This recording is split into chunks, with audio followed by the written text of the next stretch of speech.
I think we can all agree that every student deserves equal access to a quality public education. Data shows that's not the case for many students in Hillsborough County. Emerald Marl shows you how a loophole in state law could be standing between students in underperforming schools and the teachers they need most. You want to learn how to write? When it's time for Victoria Robinson to send her sons to kindergarten, Come on. she doesn't want them going to their neighborhood school.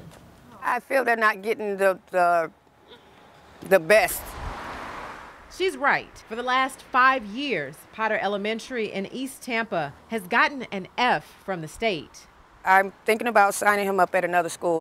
The teacher quality has been an obvious issue. Saba Baptiste speaks from experience. She worked with children in Hillsborough County schools for 12 years and now serves as education chair for the local NAACP. She says only a small percentage of Hillsborough students get a quality education.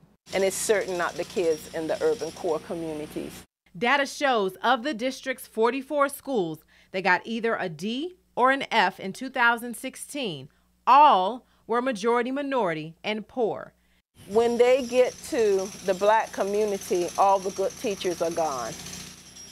Lawmakers are aware of this disparity and they created a law to address it. And there are 3 categories of teachers they're worried about. Those with temporary certificates, those who have a degree in one subject and teaching something else, or those who need improvement.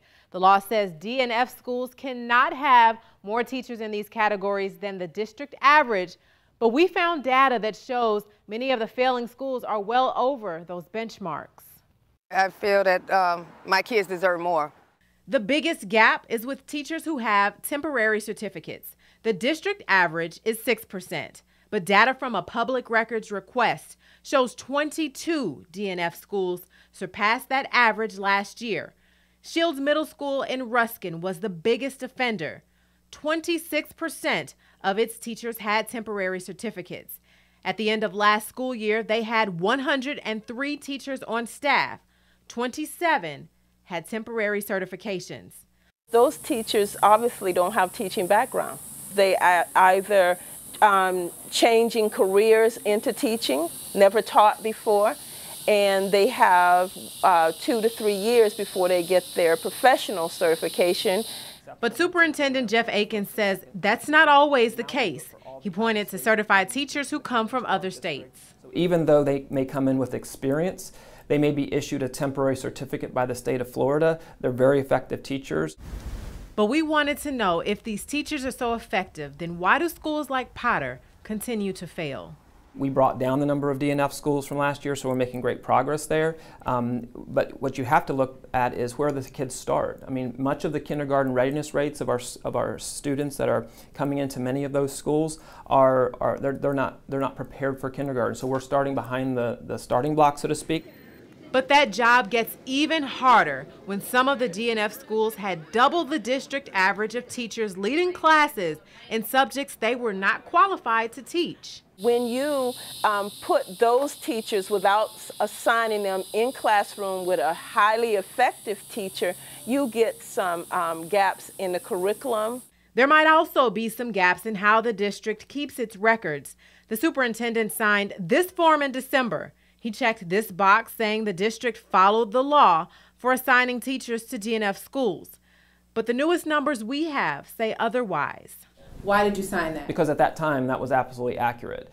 We asked for the data, only to later receive an email saying the district doesn't have it anymore. But the superintendent says the statute does leave room for exceptions. So we reached out to the Florida Department of Education for more answers. I'm calling because I never got an answer back.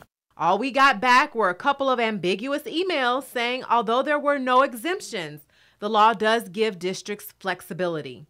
It's wrong how they're just throwing the uncertified teachers over here to teach our kids. And there's a mindset problem in whether or not black kids deserve high quality education. We don't want any of our students being taught by someone who's not being effective in helping them, reach their fullest potential. We can do better. We're always seeking to do better. We have not arrived. But parents and community leaders say actions speak louder.